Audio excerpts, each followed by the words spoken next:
sala de aula de portas abertas, sem preconceito de origem, raça, sexo, cor e idade. E sem preconceito para quem tem necessidades especiais. Assim é na Constituição, nas leis que regem o país. Mas entre o que está no papel e o que o Caminhos da Reportagem encontrou nas escolas, é uma conta que não fecha. Tem mais alunos especiais querendo estudar do que espaço para eles nas turmas de escolas públicas e privadas.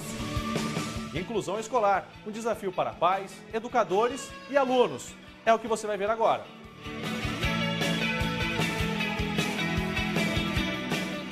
Ele é autista.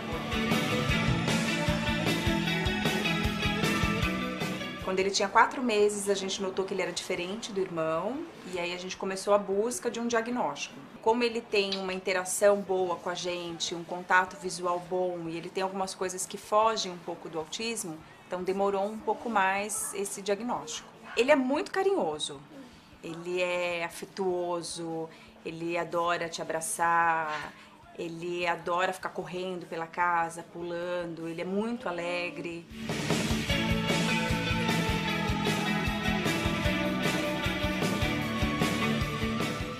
Minha filha tem uma síndrome que chama lisencefalia. Ela tem a cabecinha pequenininha, tem cerebelo, tem a parte motora muito comprometida, ela tem luxação no quadril e os pezinhos tortos, ela não anda, ela não se comunica. Então, assim, ela não se alimenta pela boca, ela se alimenta via sonda e as pessoas não têm essa preparação, né? Eu encaro assim, o Miguel tem uma síndrome, o Miguel é uma criança que tem síndrome de Down, mas a síndrome faz parte da vida dele, ele não se limita à síndrome.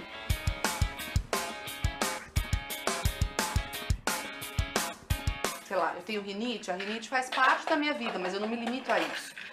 E eu acho que as escolas especiais acabam ficando muito viciado na síndrome, então ele é a síndrome, ele acaba sendo a síndrome, ele deixa de ser o Miguel.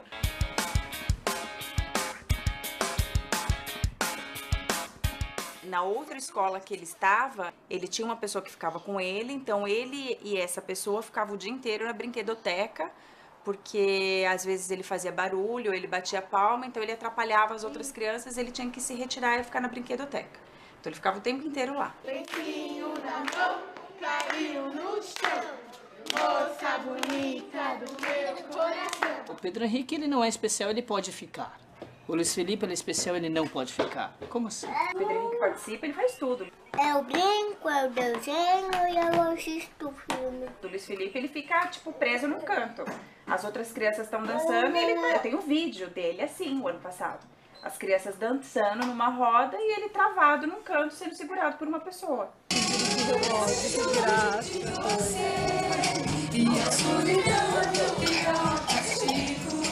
Eu sempre conversava com a diretora, falava que o objetivo era que ele ficasse em sala de aula e interagisse, mesmo que fosse da forma dele, mas que ele interagisse com os outros alunos. O autista é, vamos dizer, uma criatura que se fecha, né? É uma criatura, vamos dizer, sensível, delicada, que se protege desta maneira muito radical. Então, nós não podemos esperar que ele se inclua. Nós é que temos que nos incluir no mundo dele. Ele sempre foi uma criança aceita na escola, desde o primeiro ano que começou, porque ele não tinha nenhum diagnóstico. E o tempo todo eles questionavam qual o diagnóstico. A partir do momento que a gente conseguiu o diagnóstico, aí veio as limitações. Impuseram algumas coisas para que ele continuasse na escola e que mudariam por completo a vida dele. Então eu teria que mudar todas as terapias dele, eu teria que mudar toda a vida dele. E as médicas dele foram unânimes em dizer que não, que isso seria muito prejudicial e causaria um atraso para ele.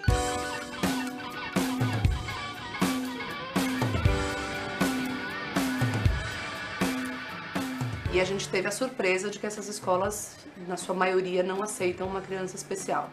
Eles alegam que não tem estrutura e que a escola não é apropriada. Quando você vai procurar o espaço, as pessoas acham que estão te fazendo um favor. eu só quero pro meu filho o mesmo direito que toda pessoa tem. Eu posso escolher uma escola e chegar lá e a escola tá preparada. Até porque você vai pagar mensalidade. Do mesmo jeito. Você vai comprar uniforme, porque você vai mandar comidinha, vai fazer tudo que as outras mães vão fazer, né? No nosso caso, a gente não tem essa liberdade. Você não tem essa liberdade de falar assim, o meu sonho é colocar na escola X. No Brasil, nós temos uma Constituição que é de 1988, que garante a todas as crianças o direito de acesso ao ensino obrigatório, fundamental e médio. Nós consideramos que as crianças com deficiência também estão inseridas nesse direito de todos e que é também obrigação e dever do Estado. A recusa de matrícula é legalmente, no Brasil, tida como um ato discriminatório, passível de punição. Então, escola pública ou privada não pode e não deve recusar matrícula de nenhuma pessoa. A gente fez uma opção como casal de não recorrer à lei, porque a gente achava que o Miguel ia ser uma criança largada, porque ele estaria ali não por vontade da escola e não como proposta da escola. Ele estaria ali porque um juiz deu uma liminar e ele tinha que estar lá. Então eles iam ter que engolir o Miguel e a gente não queria isso. A gente queria uma escola que acolhesse as necessidades dele. Eu não conheço nenhuma fiscalização geral sobre o tema, mas sempre que existe uma denúncia, uma reclamação dos pais, existe sim já uma atuação bastante forte por parte dos ministérios públicos estaduais e também até de delegacias de ensino. A gente fez uma denúncia no MEC e não aconteceu nada. A escola continua funcionando do mesmo jeito, como se nada tivesse acontecido. Nós não temos aqui no Ministério da Educação a atribuição de punir, de fiscalizar e de dar o veredicto. Por quê? Porque os conselhos estaduais e municipais são a instância competente, não é, para acompanhar as escolas do sistema público e privado de educação básica e, principalmente, autorizar ou desautorizar o funcionamento de uma escola. Aí a gente conheceu uma escola, que era um pouco maior também, que se propôs a fazer um programa de inclusão e que inclusive diz e faz propaganda de ter programa de inclusão. A princípio eles disseram que ele estava apto a participar e aí a gente foi convidado a fazer uma devolutiva dele para ele ingressar na escola. E nessa devolutiva, na verdade, o que eles vieram dizer pra gente é que a gente teria que pagar uma matrícula a mais, porque por ser especial ele teria um cuidador a mais o tempo integral. Na hora eu fiquei um pouco desconcertada porque eu perguntei, mas ele cumpre com os princípios da idade dele? Cumpre. Ele faz tudo que uma criança da idade dele faz? Faz. Isso seria exigido de uma outra criança que normal? Não. Aí eu falei, então na verdade isso não é inclusão. Ah, mas ele é muito frágil. Eu falei, mas qualquer criança de 2 anos é frágil.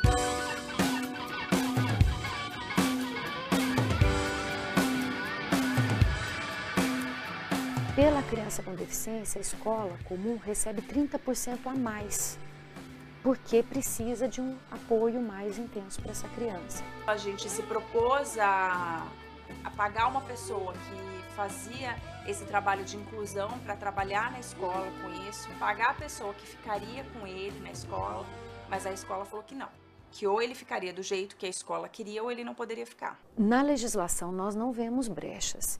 O que acontece é que muitas escolas consideram-se despreparadas, né? Na verdade elas não querem estar preparadas porque de fato elas não foram atrás de nenhum tipo de política, de nenhum tipo de convênio e elas acabam então desestimulando os pais a fazerem a matrícula dos seus filhos naquela escola. Se isso for devidamente verificado, é passível de sanção, não tenha dúvida. O que eu entendo da inclusão? A inclusão, a criança especial está inserida num ambiente normal e tudo que é feito no sentido de integrar, não de excluir. É muito confortável para as pessoas falar, eu ganho meu salário, vou para lá, faço a parte pedagógica, depois vou embora e ponto.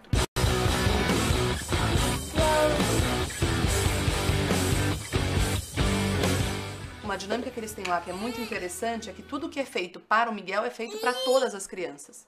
né? Não é uma coisa exclusiva para o Miguel. É um diálogo maior, é uma participação um pouco maior. A gente tem que estar o tempo todo integrado. A professora particular que fica acompanhando ele, então toda hora ela mostra, olha, pesquisei na internet, tem algo assim especial, podemos trabalhar com uma terapia de tal forma. Por favor, você pode pedir para os seus terapeutas virem na escola para nos orientar como que, de repente, a gente poderia integrar melhor a parte educacional junto com as terapias dele.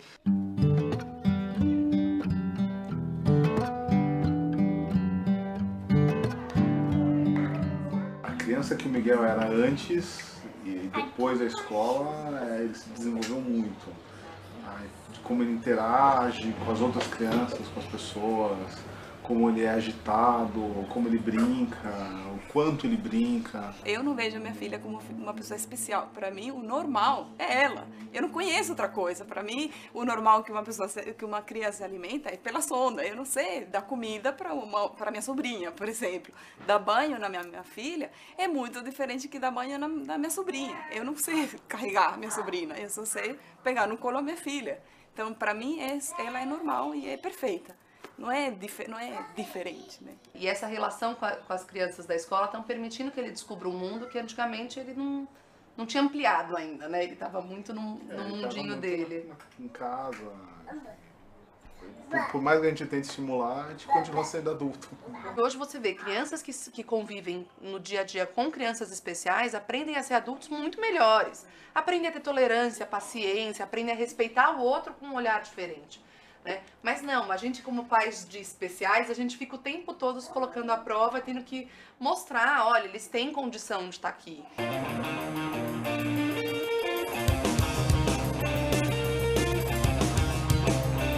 Eu li uma frase muito legal que fala que quando você ajuda a curar os outros, você se cura também. Não foi o objetivo inicial do blog, porque eu comecei meio que para esvaziar a cabeça, eu estava me achando meio ociosa, eu tinha saído de um trabalho. No meu caso, eu acho que eu passei por aqueles passos que todo mundo passa, né, que é luto, porque quando você recebe a notícia é como se seu filho morresse.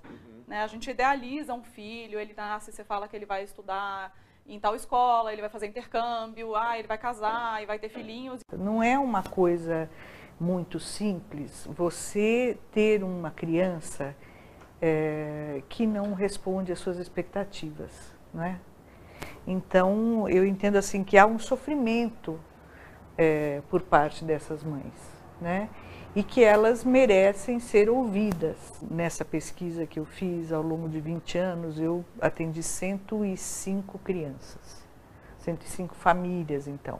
Destes casos, mais de 90% das crianças conseguiram sair desse estado de isolamento ao longo desse trabalho em que se ouvia a mãe e a criança. E aí quando vem uma notícia dessa, até porque é uma coisa que eu não conhecia, o autismo, para mim é como se meus sonhos tivessem ido para o lixo naquele momento.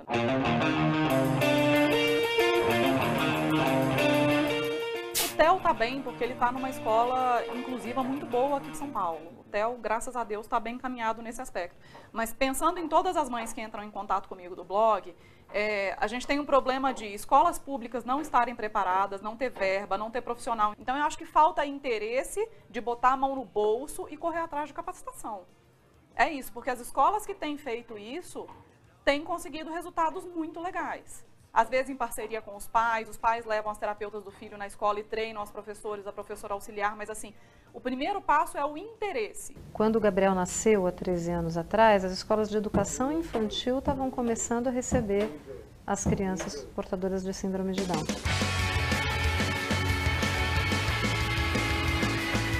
O Gabriel, desde que nasceu, foi acompanhado por profissionais e fez terapias complementares que ajudaram muito ele na inclusão escolar. Houve um momento em que a gente percebeu que ele estava apresentando dificuldades que iam além das dificuldades inerentes à deficiência. Ele começou a se recusar a se empenhar para vencer os desafios que estavam sendo colocados.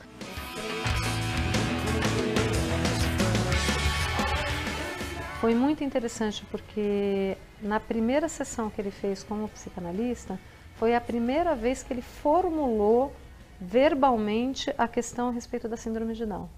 Ele chegou no consultório do psicanalista, olhou um quadro que estava na sala de espera e perguntou se a imagem daquele quadro, que era uma personagem, tinha síndrome de Down. E ele começou a manifestar a vontade, por exemplo, de ter uma namorada e de ter amigos com síndrome de Down. E aí eu comecei a pesquisar grupos, né, que ele pudesse frequentar e que fossem grupos que respeitassem isso, né, respeitassem essa questão da singularidade, essa questão das questões que aparecem na adolescência, né? Então eu vejo que nós ainda estamos num momento histórico em que são necessários artifícios para facilitar, né, para que os nossos filhos adolescentes tenham acesso, por exemplo, a outras pessoas portadoras de síndrome de Down, para que possam se relacionar, né, para que possam ter grupos de amigos, né, de pessoas com síndrome de Down e de pessoas que não têm síndrome de Down. As crianças ainda estão pequenas, vão crescer, enfim. O que vocês têm medo daqui para frente, quando elas ficarem maiores? Nossa maior preocupação é dar ao Miguel a maior independência possível que ele possa ter como indivíduo. A gente só quer que o Miguel seja feliz. Se ele for feliz, tá valendo. Meu medo é a questão da aceitação mesmo, porque se ele é criança, você já tem dificuldade nessa aceitação, ele como adulto, essa dificuldade triplica. Ser mãe de criança especial, você se torna mais tolerante com o seu filho, mas você se torna mais intolerante com o mundo. Você ter um filho especial te deixa um pouco mais fragilizado e existem muitos pais que não conseguem lutar, que vão aceitando as coisas, não tem forças, não tem garra, não sei. E aí eles se travam e ficam doentes junto com o filho. E as pessoas abusam disso.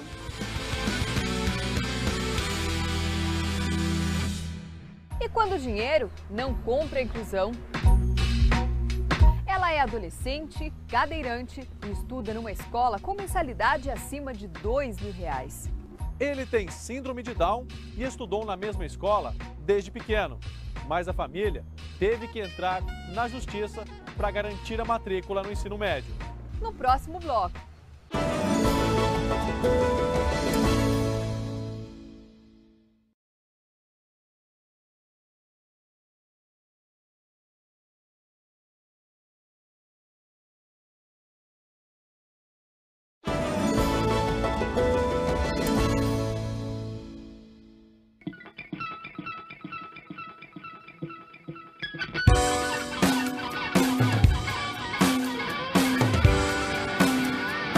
Ela nasceu na 3ª semana de gestação, na hora de fechar o tubo neural, ele não fecha.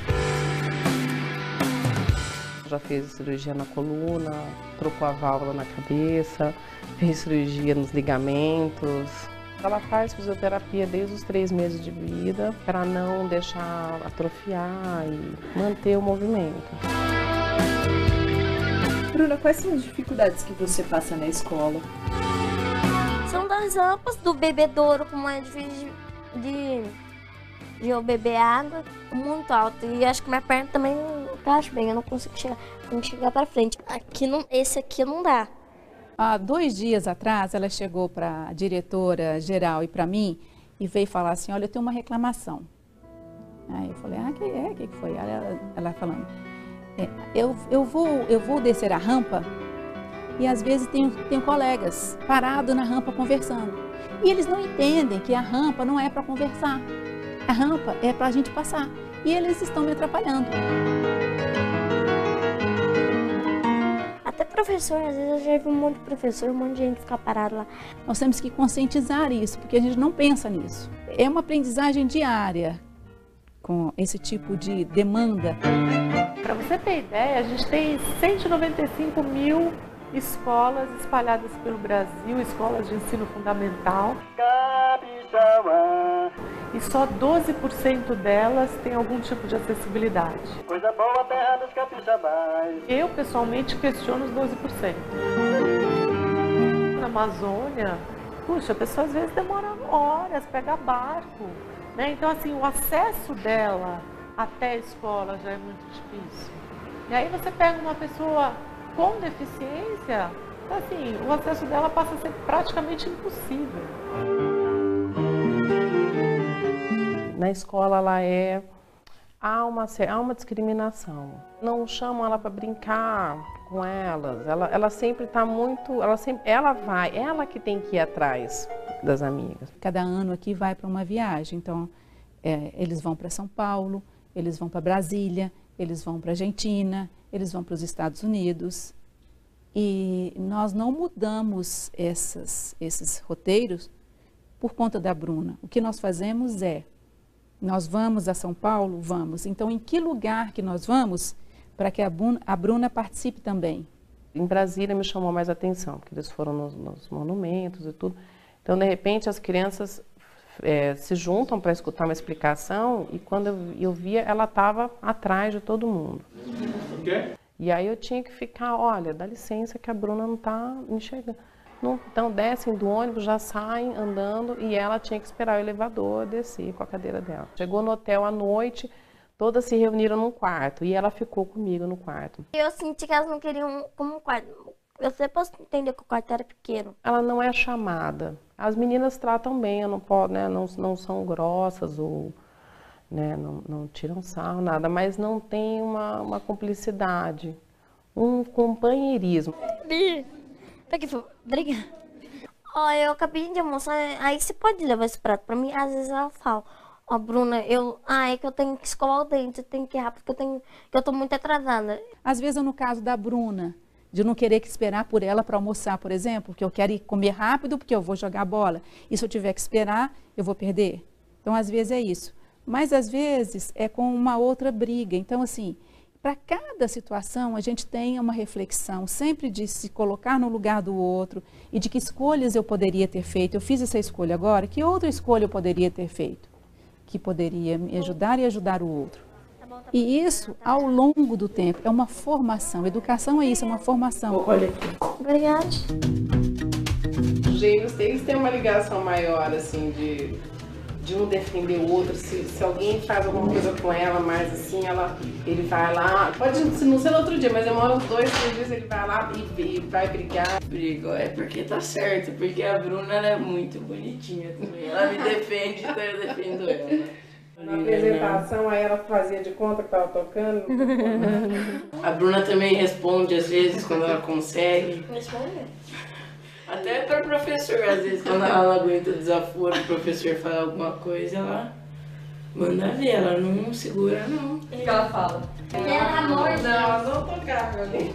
Ela fala que ela tá cansada, que ficam mexendo no saco dela, que ficam em cima dela, e às vezes você concorda. Você sabe que é verdade. Administrar aí uma sala em que você tem 1 ou 2 alunos de inclusão não é nada difícil, desde que você saiba qual é o tipo de inclusão que você está trabalhando e desde que uma psicóloga, alguém fale para você, olha, você pode tentar uma ou outra coisa diferente para ajudar esse aluno. A partir do momento que veio esse laudo, que a gente pôde fazer um trabalho, que nós nos juntamos para fazer um currículo adaptado e ver as limitações da Bruna e o que nós iríamos exigir em termos de objetivo para ela, aí ficou muito diferente, ficou muito mais fácil de trabalhar, porque a gente exige o que ela tem capacidade de responder. Até então ela era exigida igual aos outros alunos e só mudariam a prova, só começariam a adaptar o conteúdo quando eu trouxesse o laudo. E aí foi a minha briga com eles. Eu falei, mas vocês precisam do laudo, sabendo que ela tem toda essa dificuldade, não poderiam já ter feito isso antes ou ter, né? Demorou muito tempo. Um aluno de inclusão é um aluno que tem algumas necessidades diferentes dos demais. Quem pode apontar quem são essas necessidades para nós, professores, coordenadores, são profissionais como psicólogos, fonoaudiólogos, que têm toda a base para dizer, olha, o problema desse aluno é uma disgrafia, uma disfonia, é um déficit de atenção. E o professor realmente não tem condições de tomar conta da classe inteira e se dedicar a ela que tem uma dificuldade de aprendizagem. Ela desconcentra. Aqui tem quanto? Tem que ter? Ela tinha que ler vários artigos sobre a vida do Van Gogh. Então, até eu falei para eles, vocês precisam, alguém tem que sentar com ela, ajudá-la a fazer as etapas. Ela não consegue ordenar as etapas, eu preciso ler. Para ela é muito difícil, ela precisa de alguém dando uma ajuda. Mas você acha que você precisa de mais ajuda?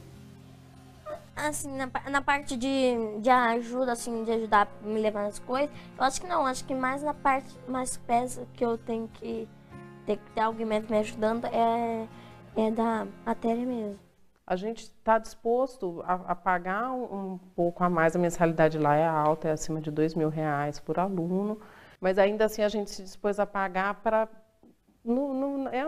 É quase um desespero mesmo, de ver que o tempo está passando e ela não está... Poderia estar melhor. Por isso que o deficiente não sai de casa. Por isso que é difícil você ver um deficiente na rua, convivendo em sociedade. Porque as coisas vão acontecendo que ele vai se retraindo cada vez mais, ele vai se encolhendo. Quer dizer, o dinheiro não compra a inclusão? Não, o dinheiro não compra a inclusão. E a minha pergunta é, então, o que é necessário ser feito para que haja essa inclusão? Para começar a lidar com alunos que têm algum tipo de deficiência, professores da rede municipal aqui de São Paulo voltam para a sala de aula e, através de um programa de capacitação, aprendem a somar experiências para transformar ideias em inclusão de verdade. Eu tenho surdo em aula de futsal, eu tenho criança com deficiência, um grau de deficiência intelectual numa aula, também numa aula esportiva. O foco do curso é para o professor, para ele ter essa habilidade de trabalhar com os estudantes com deficiência. Chega um aluno na natação sem braço, sem os dois braços. Com a síndrome de Robert, por exemplo. O indivíduo nasce sem os braços. E aí? O professor vê aquilo e se assusta, porque não está preparado para isso. And D is for dunce. You poor unfortunate gobshite. Existe um desconforto, não tem como a gente virar e falar assim. O professor de educação física, ele chega numa sala, ele olha, ele vê lá, um na cadeira de rodas, um surdo e um outro com uma paralisia cerebral, ele vai olhar e vai falar, e agora? Você pega esta uma pessoa e você coloca numa classe de 30. Ou seja, você está destruindo aquele professor. Ele não sabe como fazer, vai ter que enfrentar uma situação carregada, tensa, entendeu? Então, por isso eu acho que se nós realmente fazemos a inclusão, tal qual ela é proposta, nós vamos diluir, vamos ter poucas crianças, nós vamos ter situações difíceis. Do jeito que está, a gente não consegue fazer com que todos os alunos tenham o mesmo aproveitamento até o final do ano letivo. Bruna passa quase 8 horas na escola de segunda a sexta. E fora de lá tem agenda cheia. Faz sessões com psicólogo, terapeuta ocupacional, natação e fisioterapia. 3, voltou. Isso tudo ajuda na escola? Ajuda. A terapia ocupacional, ela foi quem conseguiu ensinar a Bruna a ler melhor. Ela que me ajuda nesse negócio de matemática, ela que mais forte. Eu consigo entender muito mais do que eu entendo na escola. Por que será? Porque eu acho que ela só tem atenção pra mim. Porque minha classe, como você viu ontem, não é silenciosa.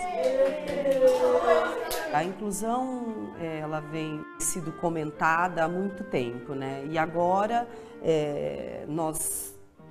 para todo mundo agora, a inclusão tem que acontecer, né? E é muito difícil mesmo, é difícil para nós, é difícil para eles e é muito mais difícil para quem não tem contato nenhum com isso. Olha, posso dizer com toda humildade que a gente erra todo dia. E esses erros são os nossos grandes pontos para dar saltos.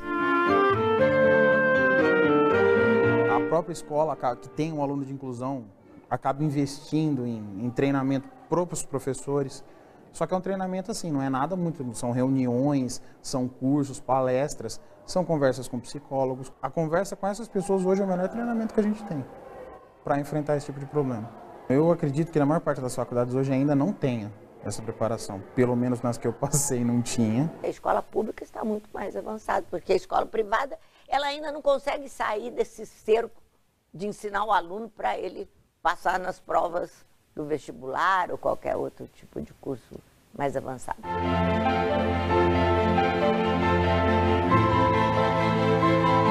A Escola Municipal Hélio Franco Chaves, que fica aqui na região do Tremembé, na zona norte de São Paulo, participa de um projeto chamado Inclui desde 2010. Além disso, eles têm um programa pedagógico próprio que complementa o municipal, formado pelos professores da escola, que hoje atende 22 alunos com necessidades especiais.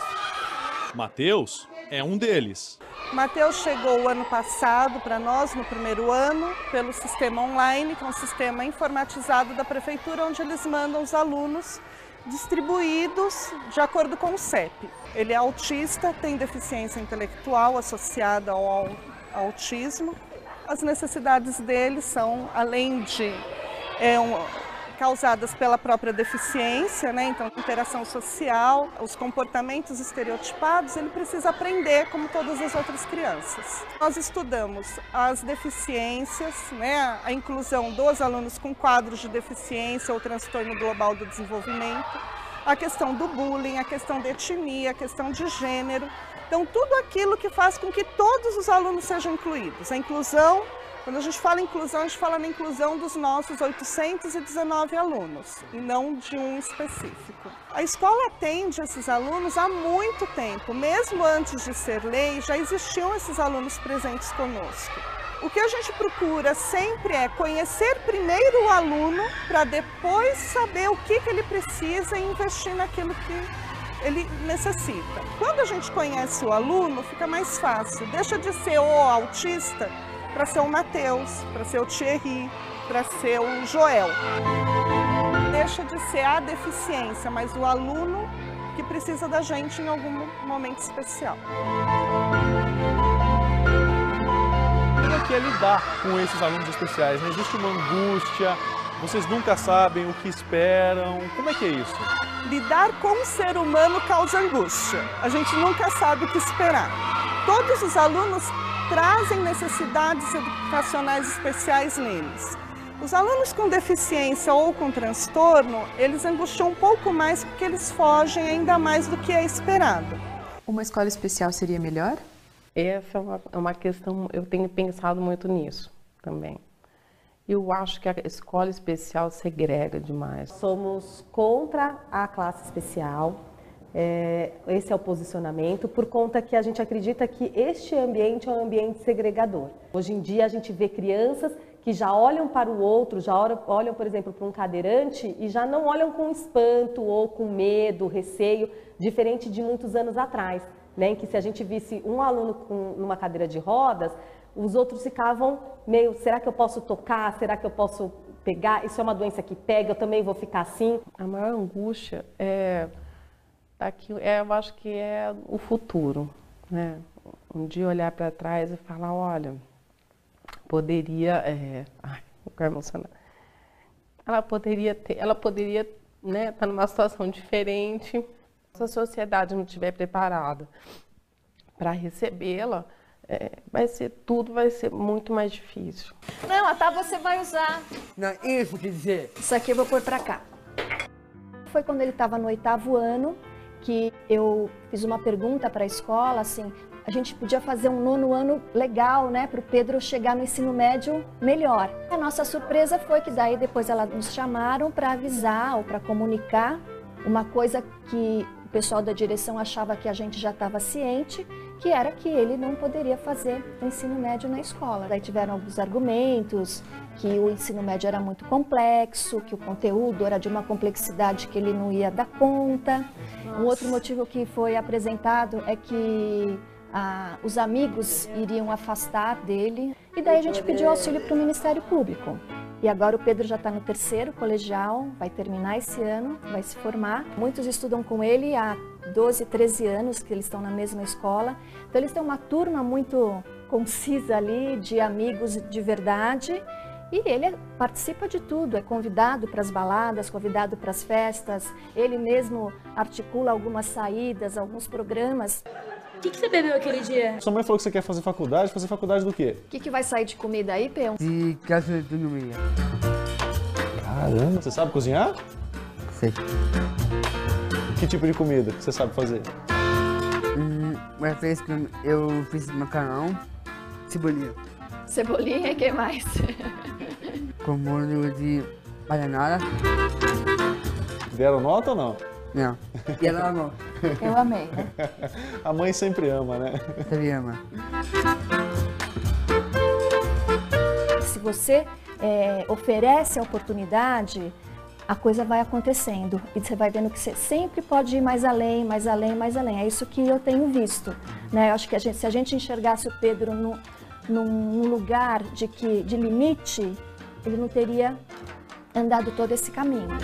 Vai chegar um dia, né, Gustavo, que o fato de uma pessoa com deficiência intelectual entrar na faculdade não vai ser notícia, né? É esse dia que a gente quer que chegue. Nesta equação complexa, que é a inclusão escolar, você vai conhecer resultados que deram certo. Ele tem paralisia cerebral, é psicólogo, ator e bom de conversa. E você vai conhecer também um adolescente cadeirante, que de tão simpático é um arrasa-corações na escola. No próximo bloco.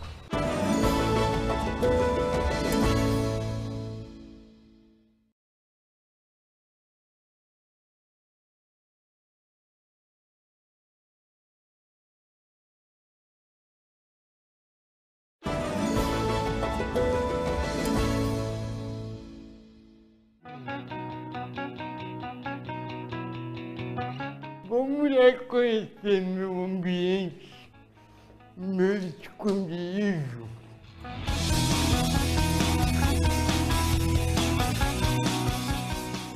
Esse aqui é o meu primeiro quadro. Esse é meu autorretrato que eu pintei com cabelo. Errei na tinta e ficou muito feio. Trabalho na internet, comunico, atendo e quero. Aqui eu tiro. Aqui é um mundo particular meu.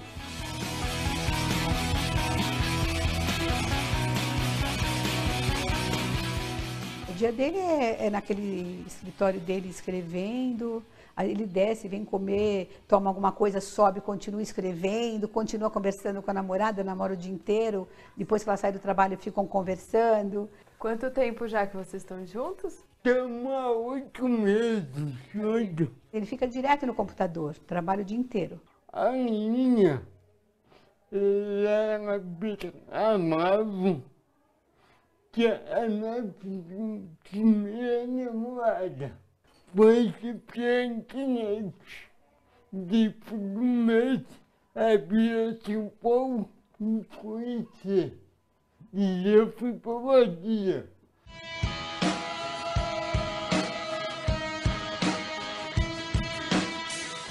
O Emílio foi trauma de parto. Acho que não tive dilatação na hora do parto e eles tentaram muito, acabaram fazendo a forceps, né? E deu asfixia no cérebro. Ele tinha mais de 1 ano, quando eu percebi que ele tinha uns movimentos muito diferentes, muito lentos, né? Foi quando eu levei e aí eles falaram que ele ia ter problema motor. E com 2 anos eu já comecei o tratamento. 2 anos de idade já fui para a CD. Foi 9 anos dentro da CD. Eu tive um acompanhamento. Por isso eu digo que foi fundamental ficar na CD. Eu fui morar com a minha avó e meu avô no interior. E isso fez toda a diferença.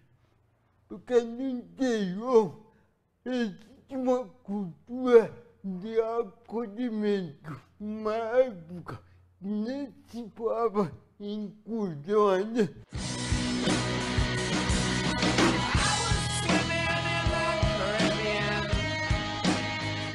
De repente, quando ele entrou para uma escola normal, parece que uma luz se acendeu para ele, né?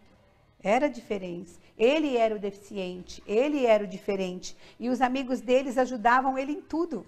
O que me desenvolveu foi que eu convivi com pessoas sem deficiências. Ele sempre fez tudo que os outros fizeram, então não tinha assim tanta diferença. A doença dele não está me agradando nem um pouco. Eu só tenho essa. Ele só tem essa, doutora. Doutora, pode puxar essa.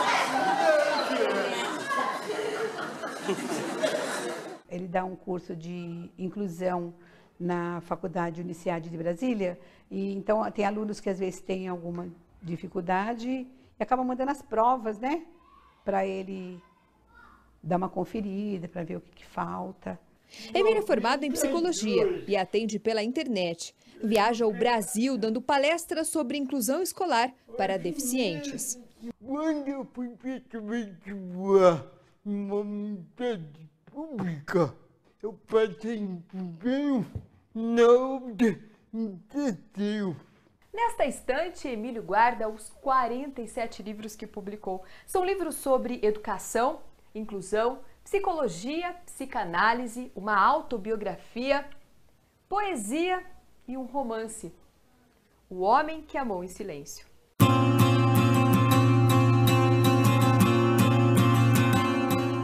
Quem é realmente esse homem desse livro? Não, é uma ficção, Todo romance tem fundo de verdade. Nada surge por acaso. Eu atendo alguns pacientes esporadicamente, mas continuo pesquisando e escrevendo. Eu também acho tempo para fazer teatro.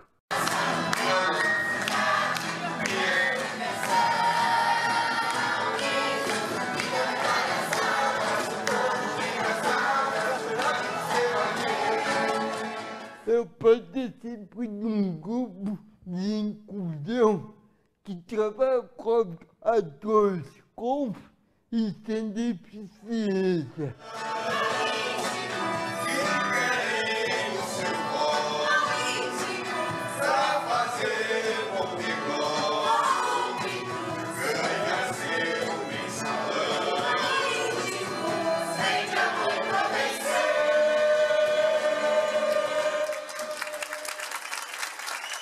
A senhora viu alguma diferença, por exemplo, dos colegas que estudaram com ele na CD e em relação a hoje? Muita diferença, infelizmente, muita diferença.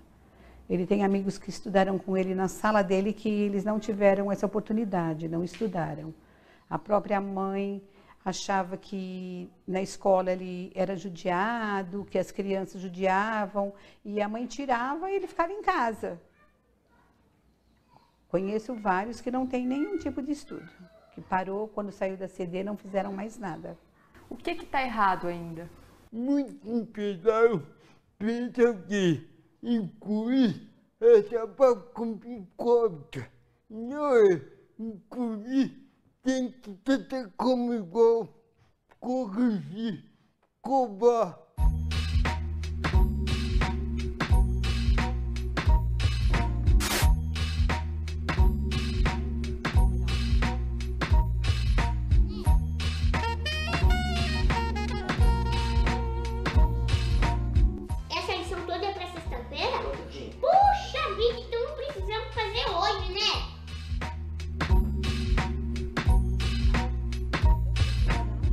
Bom, o Fernando, ele tem um probleminha que se chama osteogênese imperfecta, que também é conhecida como ossos de vidro. Os ossos ficam um pouco mais frágeis e fáceis de quebrar. A mãe do Fernando, que é a Isabel, explica isso melhor pra gente. Bom, como é que é isso?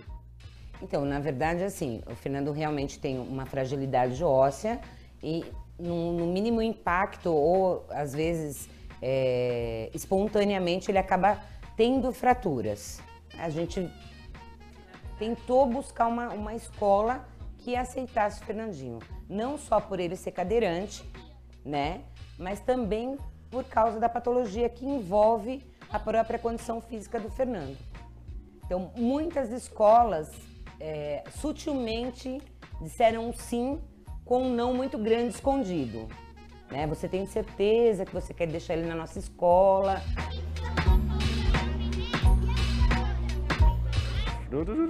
Volta. Vamos lá.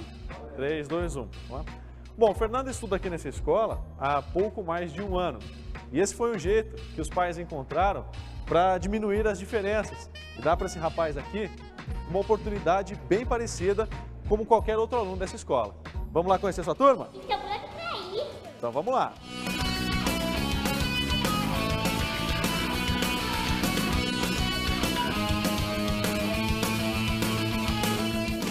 Sempre veio com novidades. Tipo assim, hoje eu dei a notícia que vocês iam vir pra cá, né? Você ficou feliz? Eu fiquei. Eu acho que eles nunca participaram de um programa de TV, não é? Não. Tá vendo? Eu sei. Sei. Neste ano, inclusive, nós estamos trabalhando no projeto Alteridade, que é trabalhar com as diferenças. Eu estava numa escola que não me ensinava nada, entendeu? Na escola anterior, o que eu percebi é que o Fernando não conseguia ler. 2, 10. Hoje ele está cursando o 3º ano, mas na verdade era para ele estar no 7º ano.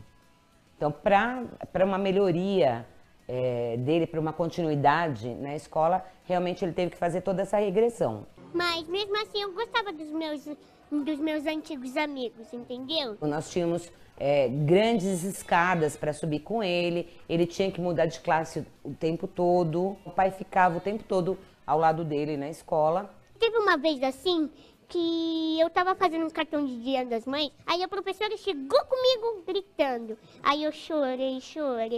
E eu peguei o presente e levei até a escola e devolvi para a escola. Porque, na verdade, assim, não tinha característica nenhuma do meu filho. Inclusão é inclusão em tudo. Não é porque ele faz mais devagar, porque ele não tem condições de fazer uma coisa bonita, que ele não possa fazer. Ele tem que fazer. É um desafio para ele, né? E se eu estou preparando ele para enfrentar vários desafios, por que regredir nisso? E como é que você ficar junto com seus colegas? Assim, é bacana, você sabe que aqui tem gente, né, que não tem o mesmo problema que você, que são pessoas diferentes. Como é que é isso? Então, né, pra mim os meus amigos são legais, sabe? São legais, são gentis comigo. Brincam com ele normalmente, lógico, de uma forma mais tranquila, né, por causa da posição que ele se encontra. E tem algum problema para você? Você tá na cadeira de roda, eles não tá, isso tem algum problema para você ou não tem problema nenhum? Não, porque eles sabem da minha doença, então, sabe? Quer dizer, doença não é, do meu problema, entendeu? Acho que a gente não pode colocar tanto como diferença, porque senão foca muito e eles acabam realmente tratando ele com uma diferença. E ele acaba não sendo incluído. A professora também trata o Fernandinho normalmente, né? Então, assim, foi feito um preparo com ela? Foi. Das mobilidades, da forma de mobilidade do Fernandinho. Essa era a nossa preocupação maior.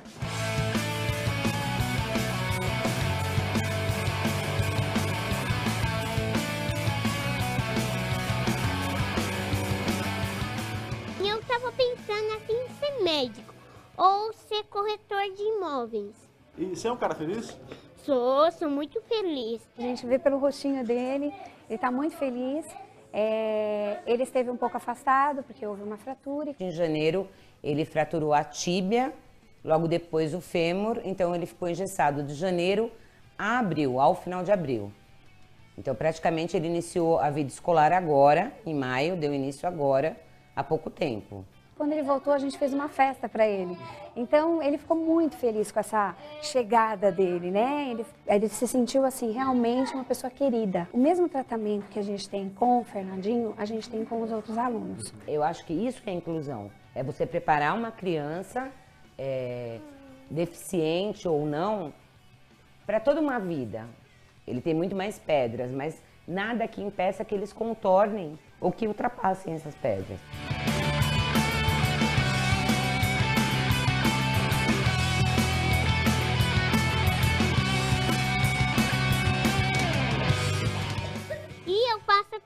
Todas as lições de casa direitinho. Na hora da diversão, eu já cheguei, né? Eu venho e as meninas já dão um oi, já falam assim que eu te vi na TV, papapá, assim. E é muito legal assim, sabia? Tem alguém especial? Tem, a minha amiga Emily. que ela é muito legal, eu gosto dela. E ela é a minha melhor amiga, sabia?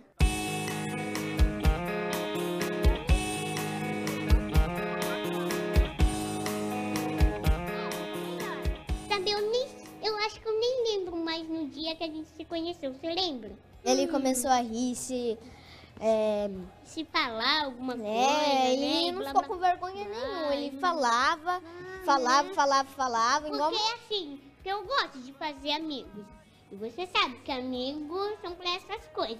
Conversar, falar coisas legais, assim. Cada vez ele acha uma piada, uma piada nova e ele sempre vem contar pra gente. Sempre quer, tudo que ele tem quer dar pra gente, quer repartir. Vocês são amigos só aqui na escola ou fora também? Fora também. Fora também. Tipo, na saída a gente conversa também. Onde que o Fernando vai, eu sempre quero ir.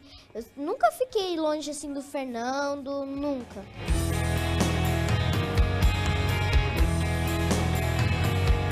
O que você acha dessa questão da inclusão, de você ter alunos com deficiência numa sala com não deficientes? Eu acho super importante, eu acho que é necessário, eu acho que faz uma grande diferença na vida, nos valores que essas crianças adquirem no decorrer do ano do lado dessa criança. Eles absorvem muitas coisas que às vezes a gente reclama por tão pouco. Eles precisam ter espaço, não só na escola, mas em condução, em todos os lugares. Eles têm o direito de aprender, entendeu? De viver.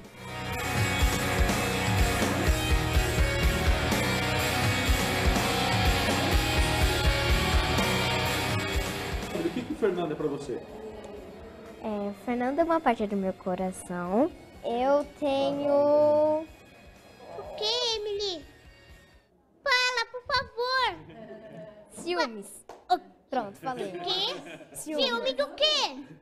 De você. É que uma menina fica toda hora em cima dele e eu não gosto, só isso. Eu gosto de você pelo que você é. A gente vai continuar até a gente ficar adulto, até envelhecer. Até a faculdade, né? Até envelhecer.